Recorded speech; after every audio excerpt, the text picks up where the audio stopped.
Kashi news channel, सच है तो बोलेगा।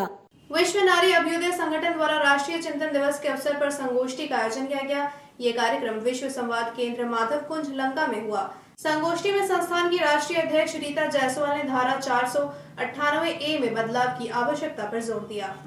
संस्थान की राष्ट्रीय अध्यक्ष रीता जायसवाल ने कहा कि इस कानून का कई महिलाएं गलत इस्तेमाल कर रही हैं, जिसके कारण निर्दोष लोग कानूनी झंझटों में फंस जाते हैं और उनकी जिंदगी मुश्किल हो जाती है।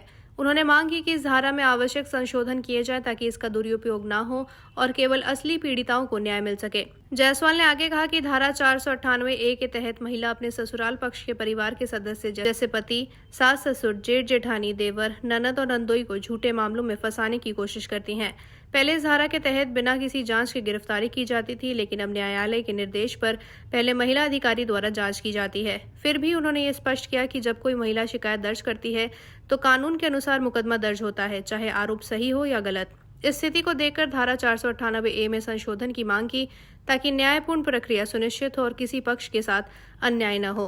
कार्यक्रम में मुख्य वक्ता के रूप में काशी हिंदू विश्वविद्यालय के विधि संकाय के प्रोफेसर विवेक पाठक ने भी इस विषय पर अपने विचार रखे। कार्यक्रम के मुख्य अतिथि सेवानिवृत्त जिला जज ओम प्रकाश सिंह ने भी धारा 498A में कुरीतियों को उजागर करते हुए उसमें संशोधन की आवश्यकता को अहम बताया। कार्यक्रम की अध्यक्षता रीता जायसवाल ने की, जबकि संचालन की जिम्मेदारी कीर्ति गौड़ ने निभाई। संगोष्ठी में संगठन के लीगल एडवाइजर अरुण मौर्य और पवन कुमार सिंह भी उपस्थित रहे। विषय है धारा 498A में संशोधन की आवश्यकता आपकी नजर में क्या कहेंगे? अभी पूरे देश में अतुल सुभाष केस के बाद आप लोगों ने नाम सुना होगा, बंगलौर में एक आर्टिफिशियल इंटेलिजेंट के एक्सपर्ट थे। उनका पत्नी से इसी तरह का विवाद चल रहा था, दहेज प्रताड़ना का, जिसको 498A और 34 DP एक्ट कहते हैं। और इतने तंग हो गए, जैसे अभी भाई साहब रो रहे थे अपनी बात करते हुए, वो व्यक्ति इतने तंग हो गए कि बंगलौर से दिल्ली जाना और दिल्ली से आना, बार बार तारीख पर तारीख, आखिर में 60 पेज का सुसाइड नोट डालकर उन्होंने आत्महत्या कर ली। जब आत्महत्या हो गई तो पूरे देश में इसके लिए बहुत लोगों को सोचने पर मजबूर होना पड़ा कि देश में महिला केंद्रित जितने कानून हैं महिलाओं की सुरक्षा के लिए बनाए गए हैं, लेकिन उसका कुछ बहुत गंभीर दुरुपयोग भी हो रहा है। उसको कैसे रोका जाए, इसी बिंदु पर आज हम लोग अपना विचार प्रकट करेंगे कि धारा 498A में क्या संशोधन होना चाहिए, महिलाओं की भी सुरक्षा होनी चाहिए और गलत मुकदमों से, झूठे मुकदमों से जो पति है या पुरुष वर्ग है उसको भी सुरक्षा मिलनी चाहिए।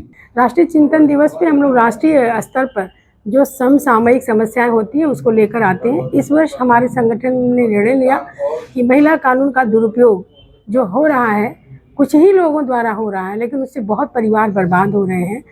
बच्चे जो है डरपोक होते जा रहे हैं। हमारे देश का युवा अगर पति के रूप में डरने लगेगा तो हमारी सनातन संस्कृति कभी मजबूत नहीं होगी, हमारा समाज कमज़ोर होगा। जब घर कमज़ोर होगा तो समाज कमज़ोर होगा।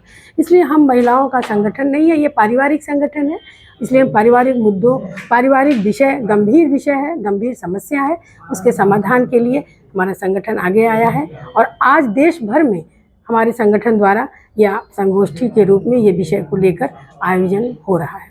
पूर्वांचल की खबरों से जुड़े रहने के लिए आज ही सब्सक्राइब करें हमारा YouTube चैनल डनकाशी और हाँ, लेटेस्ट अपडेट्स के लिए बेल आइकन को प्रेस करना ना भूलें। और आपके पास है कोई जानकारी या है कोई सूचना तो हमारे दिए गए नंबर पर आप हमसे संपर्क कर सकते हैं।